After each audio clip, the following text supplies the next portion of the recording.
Selamat datang di dunia JB. Aku adalah JB Jejak Bintang yang berasal dari negeri jejak. Aku datang ke bumi bersama orang tuaku. Kami membuat klub belajar informal yang menyenangkan. Kali ini, klub JB mengundang seorang psikiater dan psikolog untuk menceritakan profesi mereka. Ayo kita simak. Bismillahirrahmanirrahim. Assalamualaikum warahmatullahi wabarakatuh. Waalaikumsalam warahmatullahi wabarakatuh. Selamat siang teman-teman. Senang deh gabung lagi di Klub JB ya. Sangat spesial karena kolaborasi dengan Kak Sarah. Kita akan sharing ya profesi psikiater dan psikolog. Semoga nanti setelah ini teman-teman banyak yang minat nih untuk jadi psikiater dan jadi psikolog karena seru loh. Ya, oke. Next slide. Nah, psikiater itu apa sih? Nah, teman-teman mungkin udah banyak yang tahu, tapi bagi yang belum tahu, psikiater itu adalah profesi dokter spesialis kedokteran jiwa. Jadi, psikiater ini seorang dokter yang sekolah lagi nih, ngambil spesialis kedokteran jiwa. Apa sih modal untuk dibutuhkan untuk jadi psikiater? Itu niat ya. Kalau ada niat, pasti bisa. Segala sesuatu tuh kalau menurut saya, kita mau jadi apa aja, teman-teman mau jadi apa aja, itu bisa asal punya niat dan keinginan yang kuat. Nah, sekarang setelah memiliki niat yang kuat, kita kan juga harus usaha ya. Nah, apa sih usaha yang harus kita lakukan untuk menjadi seorang psikiater? Seorang psikiater ini, nanti teman-teman di SMA-nya kan nanti ada penjurusan ya. Di tingkat lanjutnya harus mengambil jurusan IPA. Nah, setelah itu melalui tes ke universitas, ambil kedokteran umum dulu nih kalau untuk menjadi seorang psikiater. Setelah itu di kedokteran umum itu kita melalui fase namanya preklinik. Preklinik itu ada 8 semester. Kita lalui dengan sistem pembelajaran yang berkelompok. Itu namanya blok ya. Ada blok urologi, ada blok respirasi, integumen, dan jiwa, dan banyak lagi. Nah, kalau sekarang itu dibagi berdasarkan penyakit blok-bloknya. Di situ nanti sistemnya sistem diskusi. Jadi dibagi kelompok-kelompok kecil. Di situ kita akan membahas satu kasus misalnya tentang respirasi nih. Nah, diangkat misalnya penyakit asma. Nah, kita bahas itu, kita dituntut untuk aktif. Nah, di sini pentingnya ya teman-teman, karena banyak sekali saya dapatkan di klinik, di tempat praktek, adanya mahasiswa-mahasiswa yang akhirnya seperti tidak siap gitu, masa transisi dari SMA ke kuliah. Nah, kalau untuk kuliah, di perkuliahan itu berbeda sekali. Karena teman-teman dituntut untuk aktif gitu. Nggak ada wali kelas tuh. Adanya tuh pembimbing akademik itu hanya kita ketemu paling untuk awal 1 semester sampai semester berikutnya itu juga hanya untuk menilai kita mau ngambil mata kuliah apa gitu. Nah, kalau preklinik ini durasinya masing-masing blok itu sekitar 4 sampai 6 minggu ya, tergantung jumlah SKS-nya. Semester 8 itu ada skripsi. Nah, skripsi ini adalah pembelajaran bagi kita untuk melakukan penelitian. Ada juga KKN namanya, tapi untuk di universitas saya ini sudah dihapus ya, tapi ada beberapa universitas lain yang masih memakai sistem ini. Nah, KKN tuh ngapain aja sih? Nah, kita tuh ke daerah-daerah melakukan edukasi, melakukan misalnya kalau di tempat saya dulu itu misalnya KB misalnya, atau air bersih, seperti itu kalau KKN. Nah, untuk KKN ini tidak ada penilaiannya, nanti ada seperti catatan dari pemerintah di setempat di sana, misalnya lurahnya di sana, begitu. Oh iya, di preklinik ini teman-teman nanti wisuda. Nah, gelarnya adalah sarjana kedokteran. Jadi belum jadi dokter, tapi sudah sarjana kedokteran, atau biasanya dipanggil dokter muda atau koas. Tapi belum bisa praktek nih teman-teman, karena belum melalui tahapan koas atau klinik namanya. Jadi baru sarjana kedokteran.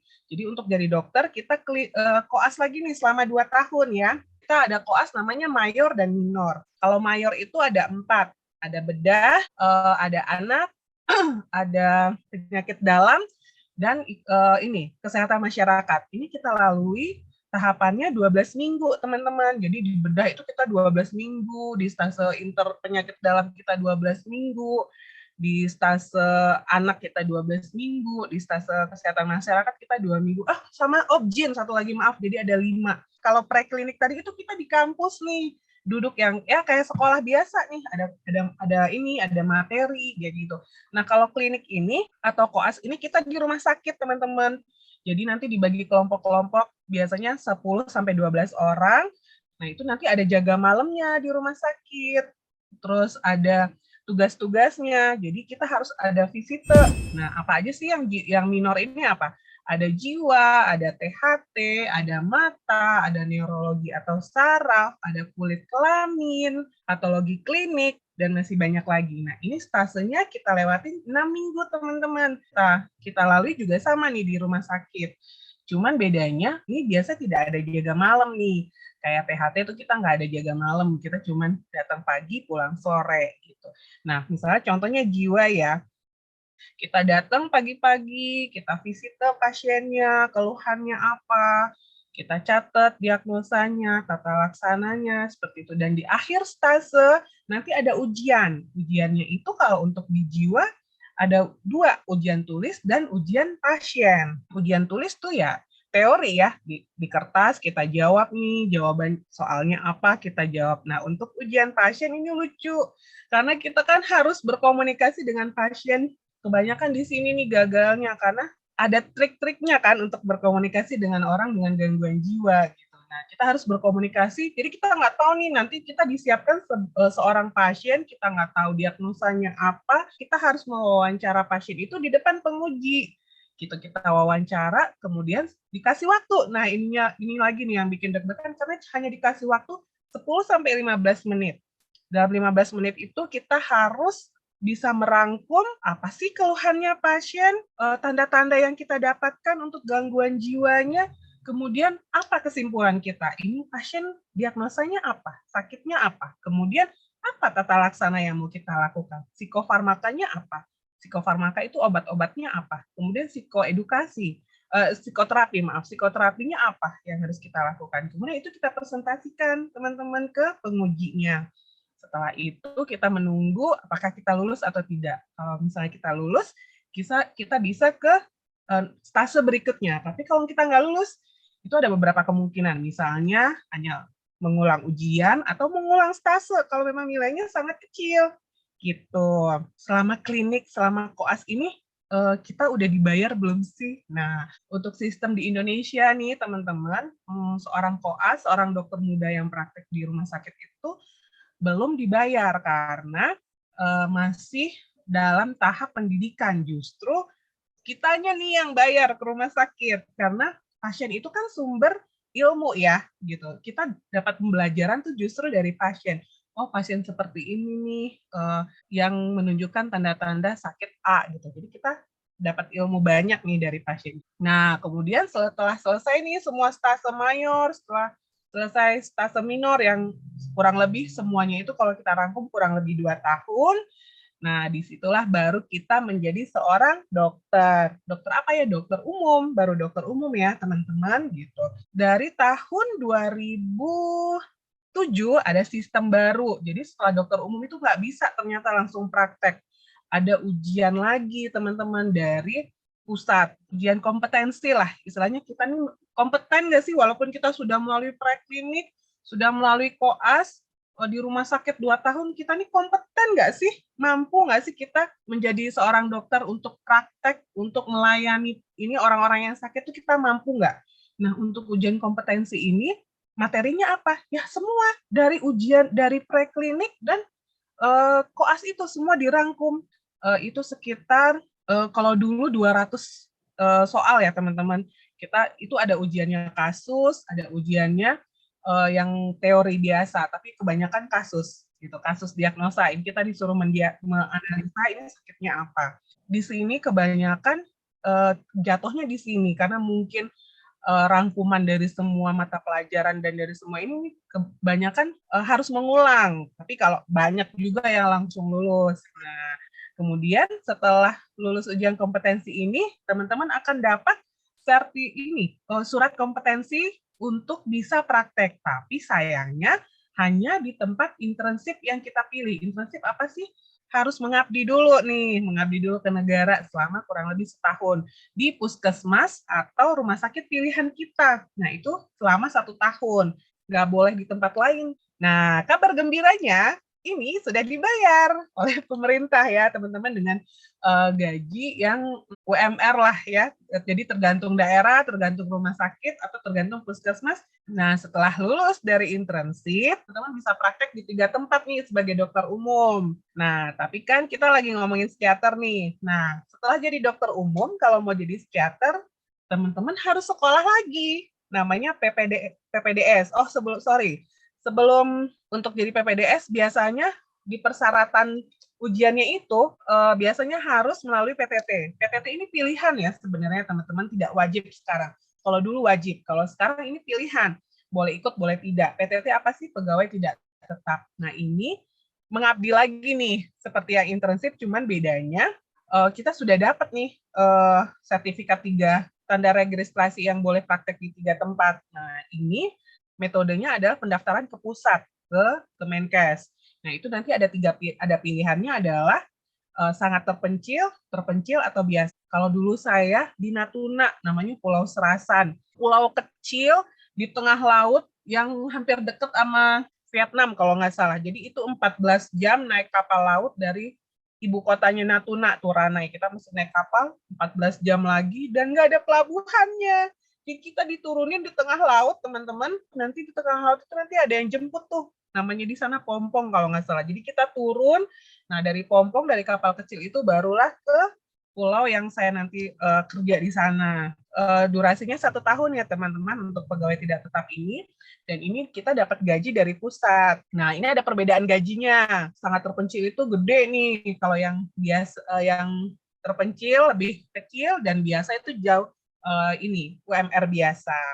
Nah, setelah selesai PTT, kalau misalnya teman-teman berminat menjadi seorang ahli jiwa, seorang psikiater, teman-teman harus sekolah lagi. Nah, bedanya apa ya?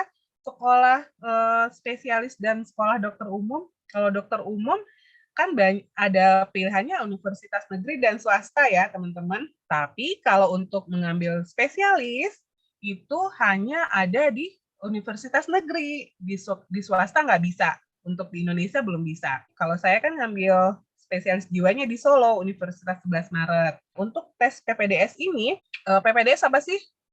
Program Pendidikan Dokter Spesialis ya, PPDS. Nah, prosesnya apa? Pertama, kita ngumpulin berkas nih teman-teman, banyak nih syaratnya. TOEFL-nya minimal 500. Kemudian ada surat apa yang dari polisi, SKCK.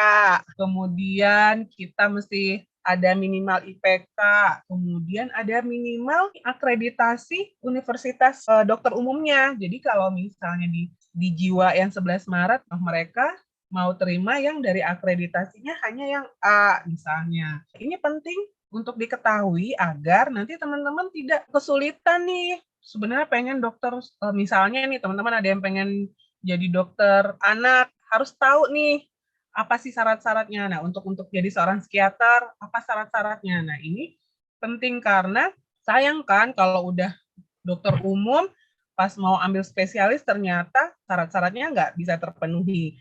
Mau sebagus apapun kita, kalau berkasnya tidak memenuhi, jadi nggak bisa ikut. Oh ya, satu lagi umur. Ikut spesialis itu batasan umurnya 35 ya teman-teman. Di atas 35 tahun itu tidak bisa lagi ikut tes ini spesialis. Setelah lulus berkas apalagi sih? Nah, ini masing-masing universitas beda ya. Nah, setelah lulus, next slide, selama kita menjalani proses PPDS itu berapa lama sih kita sekolah kedokteran jiwa atau seorang psikiater itu? Ada 4 tahun lagi nih teman, 8 semester lagi kita sekolah nih untuk menjadi seorang psikiater. Nah, selama 4 tahun atau 8 semester ini kita melalui stase namanya. Ada stase psikotik. Stase psikotik itu kita 1 tahun. Kemudian stase neurotik 1 tahun juga. Nah, apalagi kita belajar geriatri, belajar tentang psikoterapi, belajar tentang adiksi teman-teman, adiksi tentang narkoba ya. Kemudian kita belajar tentang CLP. CLP itu apa? CLP itu konsultan liaison psikiatri ya. Ada pasien yang menderita gangguan jiwa tapi dia komorbid, ada gangguan di penyakit lain. Nah, itu namanya CLP. Jadi ada beberapa dokter yang menangani untuk satu kasus. Begitu ya, teman-teman.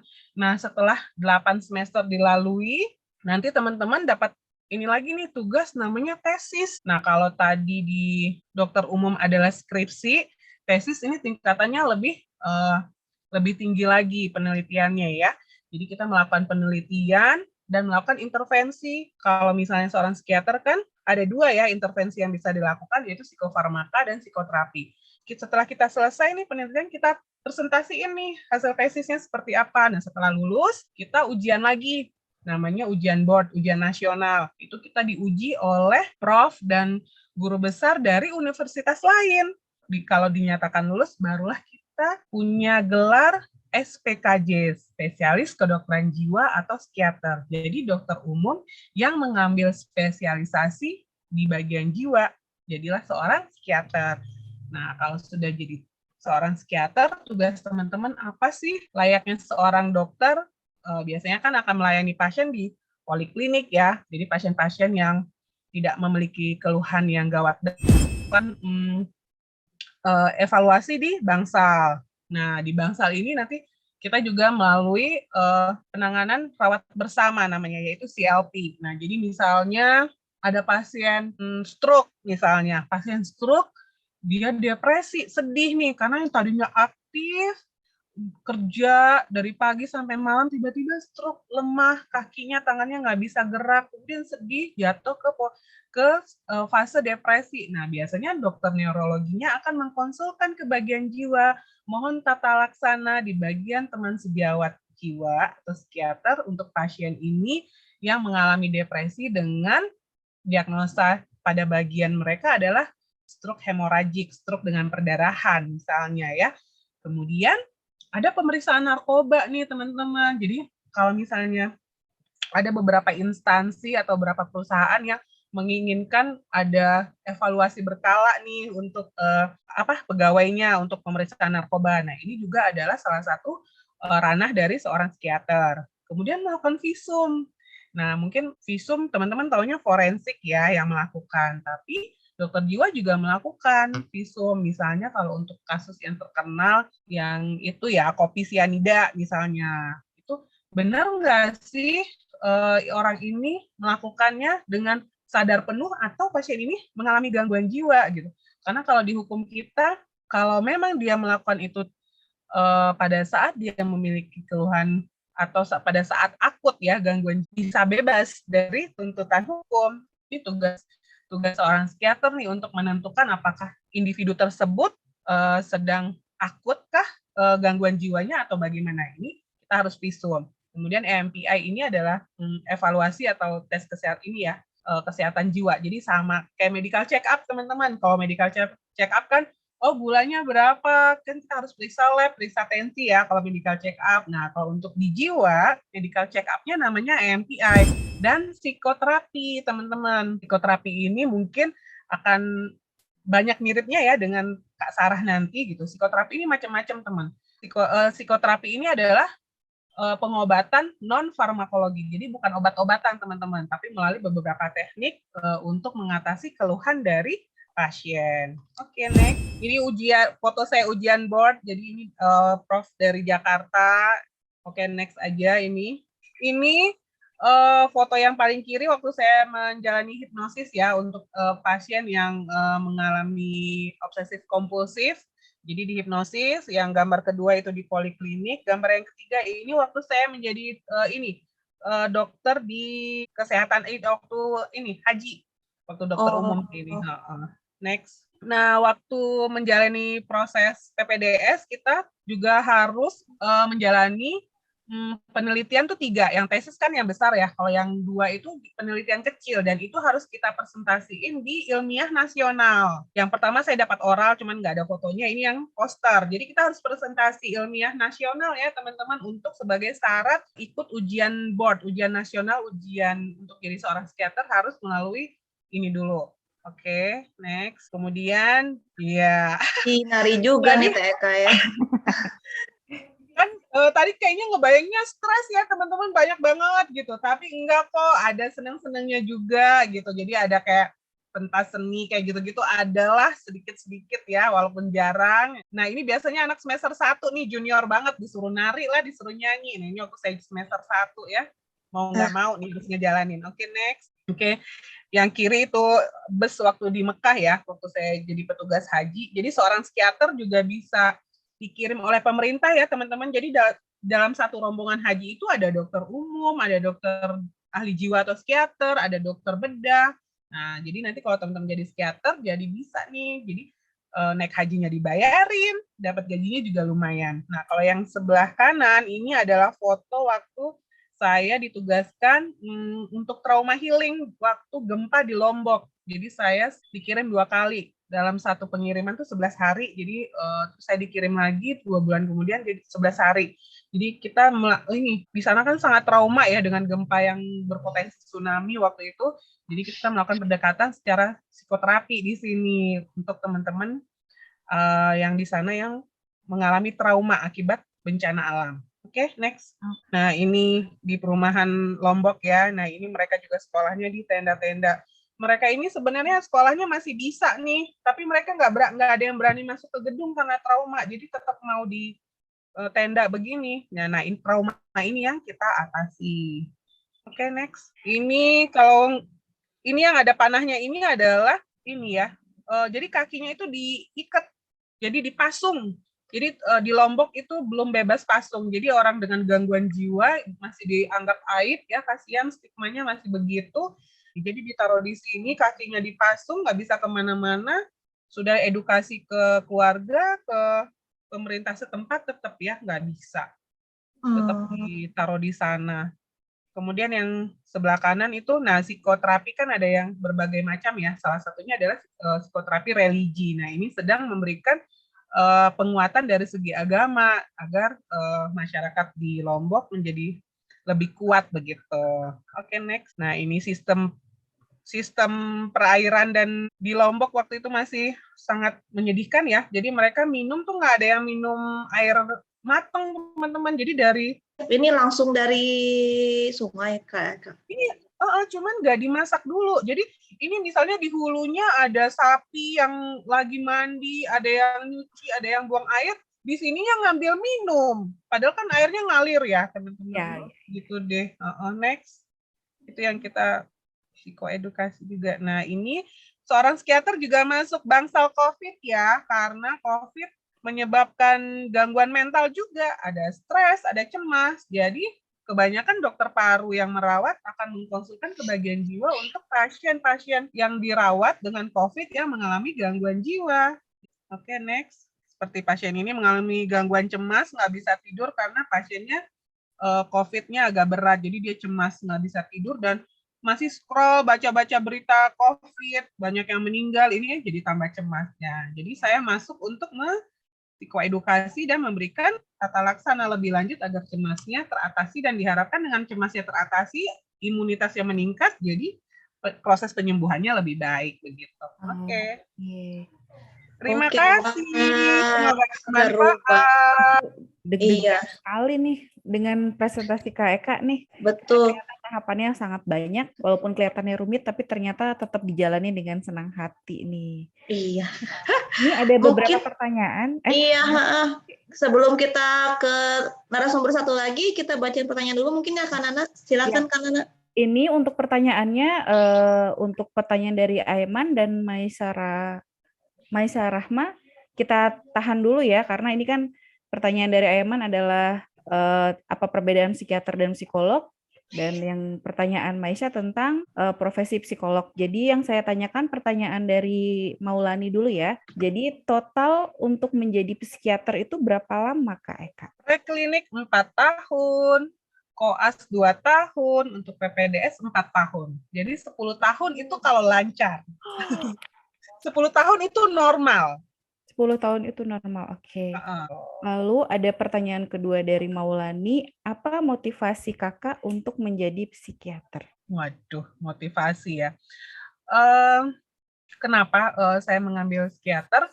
Kalau untuk jujurnya adalah karena ada beberapa teman dekat yang memiliki gangguan jiwa tapi tidak mau nih, masih karena stigmanya dokter jiwa itu masih jelek teman-teman gitu. Nah, karena ini teman dekat, saya termotivasi karena beberapa kali nganterin beliau ke psikiater. Jadi saya tertarik gitu untuk lebih mendalami lagi untuk menjadi seorang psikiater ini. Itu sih sebenarnya. Oh, ternyata ada motivasinya cukup ya Kak Resti ya. Iya, cukup ini ya, personal sekali kayak kan luar biasa. Jangan lupa like dan subscribe Dunia